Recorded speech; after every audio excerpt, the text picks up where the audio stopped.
Hey everyone, it's Will, Gamerdad, with another video for you. So first off, I'd like to give a shout out to one of my Patreon supporters, Seamus Yoder. Thanks for your support. Now, if you haven't already, make sure you do update in-game updates. So just reset the app and it should load in-game. It won't be in the Play Store or iOS store. So that being said, in tonight's episode of Should You Summon, we will cover the different various banners that are featuring our newest water mage, Flammelapis. Now, if you haven't already, make sure you like and subscribe to my channel. I really appreciate it.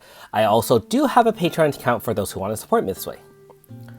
So, of course, just as usual, there are Fateful Encounters, as was hinted at by the patch notes yesterday. You do get 2 chances here, pretty standard thing. 0.4 for the 4.5, 0.8 for the 5, and on the 10th pull, it gives you a 10% flat chance rate. Also, being that this is a paid banner, you do have access to all the newest units that are featured, including all the altar units, and I believe the newest one would be Cyan Scyther. And unfortunately, normal bots, Rainbow Sisters, and Knights. Other than that, let's see.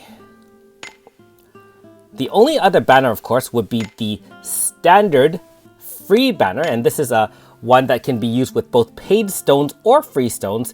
And note that just like in Japan, Flammelapis is paired up with Garum Barrel, 0.4 for the 4.5 for each, 0.8 for the 5-star, no additional rate up. And of course, if you're looking at the newest units, like most free banners, you're about 2 banners behind. So note that we do not have Cyan Scyther there. Same thing, there are the 3, 3.5, and 4s, of which they are not too useful at the game. Now that being said, Flammelapis, very powerful water mage. A lot of people have been waiting for this unit, both for the, I guess, waifu reasons, story reasons, or, both. And playstyle, of course, as well. So first off, just covering some of her abilities. When she starts in the front line, she gives break on all enemies, which is either lasting for 4 turns or until you do a first hit.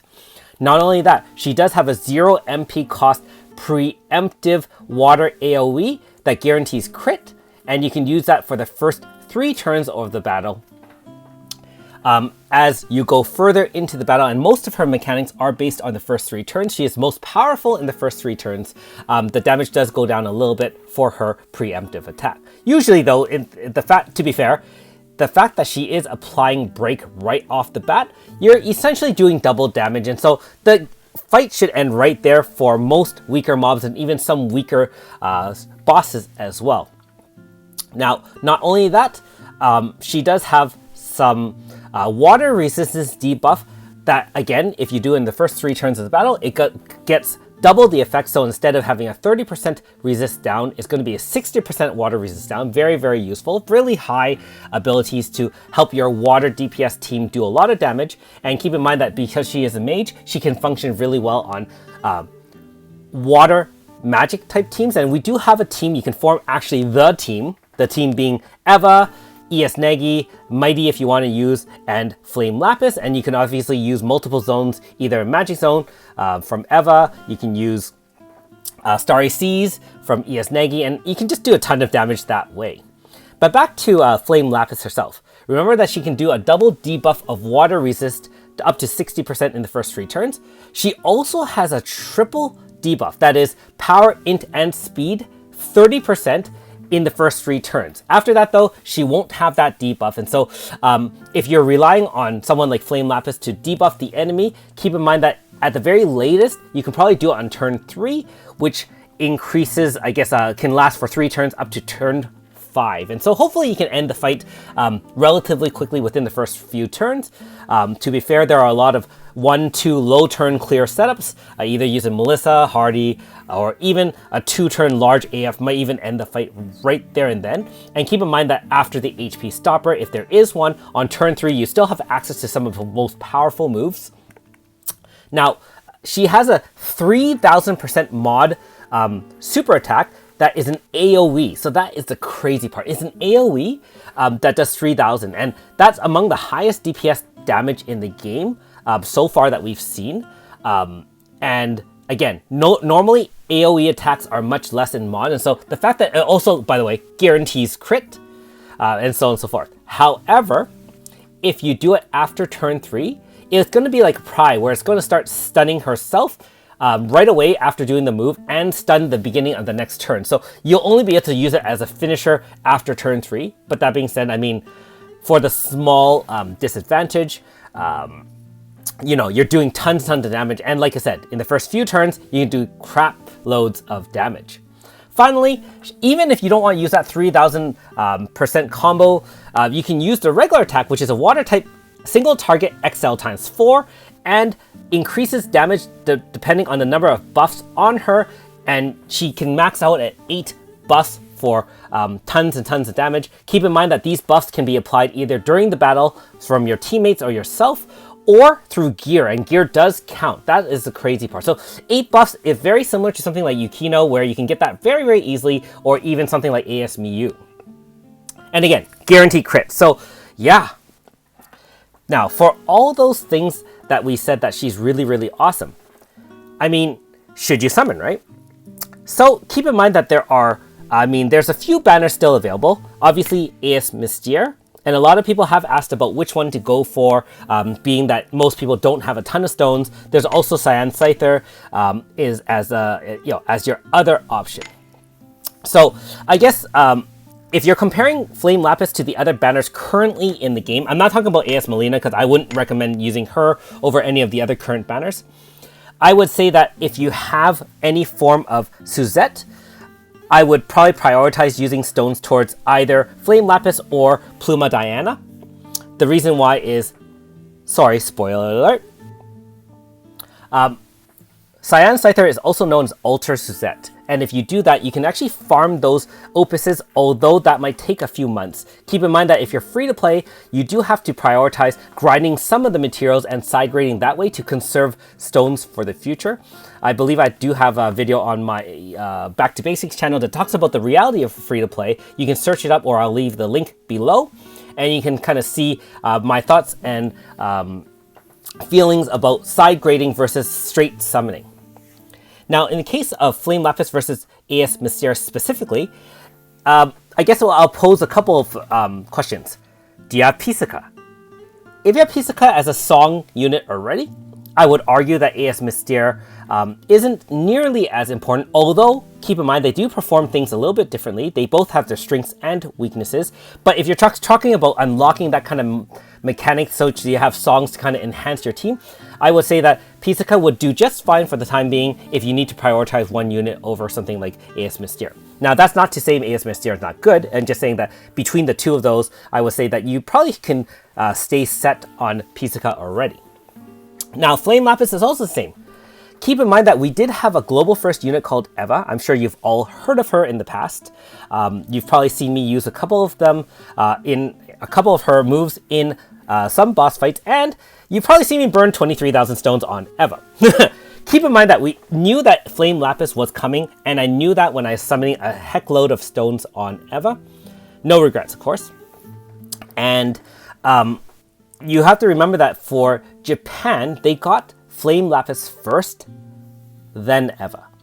So if you think about the timeline where later units tend to be at least as good, if not more powerful, than some of the previous units, you can argue that Eva is at least as good, if not better than Flammelapis. And of course, there are some pluses and minuses to both of them. I've done a 5-star showcase and review on Eva, and you know my thoughts and feelings about her.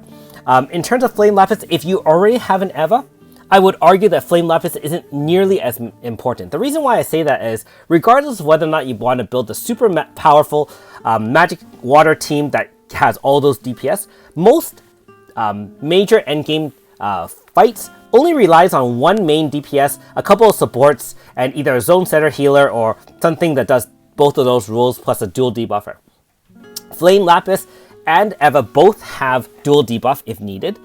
You can say that Flammelapis has a triple debuff.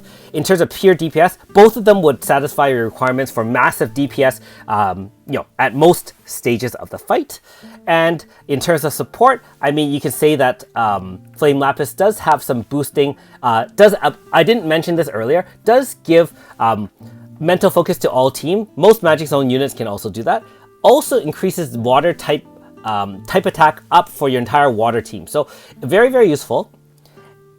Remember that also Eva has those kind of moves as well. The fact that she starts with Lunatic right off the bat, has 4 hits most of the time, and can get 50% resist down for water and crystal versus 50% type up for water and crystal. Very, very similar in effectiveness that way. And so regardless of how you feel, if you do have an Eva, I would consider Flammelapis more of an option of a luxury pull, being that you technically don't need multiple massive DPS units on your team. But that being said, regardless if it's a luxury pull or not, why not use all of them on the team? So if you're wondering my thoughts about this banner, and one thing I wanted to say, just to clear up an earlier video that I did for April Fools, I had some running joke that I was going to become Whale Mac. I just want to clear the air here and actually say that I am staying completely free to play, as in spending 0 money, no star dreams, no subscriptions, no nothing. And so for those who are expecting me to get all the newest units, I'm sorry, I have to disappoint you here. I'm going to stay free to play. So regardless of that, I am planning to summon on Flammelapis. Not sure how much I'm going to summon. It'll all depend on Gamer Mom and her feels on how powerful things are. But I am looking at it as a luxury pull, being that technically with Eva on a Magic Zone team, you're probably doing more than adequate in terms of water DPS. I also do have access to ES Negi, which I will have to side grade sometime soon, and Mighty. So if I need water damage, Eva will fit the bill for me, and Flammelapis would be the luxury pull. Alright, so that being said, one last thing I wanted to mention about these banners in general. Remember that we are celebrating part 1 of the Japan 5-year anniversary for them, and Global gets to celebrate along with some free whispers, a guaranteed 5-star, and so forth. Flammelapis is featured on those, albeit at a very low rate. And so if you want to conserve stones, or you don't really have much stones to go with, go for the 10 days first and then the free 5-star, and then determine your course of action from there. Keep in mind that this banner is here for a whole month, 4 weeks or so. And so you do have time to save up about 2,000 stones in 1 month on average, and decide your fate after doing whispers if you choose to. As for myself, like I said, I'll probably see how Gamer Mom is. May summon some tonight, may not. If I do, I'll show a video and sure to be share it with you all. Alright, so some of you have shared your ideas about Flammelapis and whether or not you're going for it. Let me know again if you haven't already and shared what your plans are, if you're planning to summon on her, if you're not, and how you feel about the newest update. I'm probably going to be doing some of it offline, but I won't have time to finish all of it. And don't forget, there are some super bosses up there unlocked after this chapter as well. So I'll be sure to tackle those sometime in the next couple of days or on the weekend. Anyways, if you are summoning, I wish you guys great luck on summoning.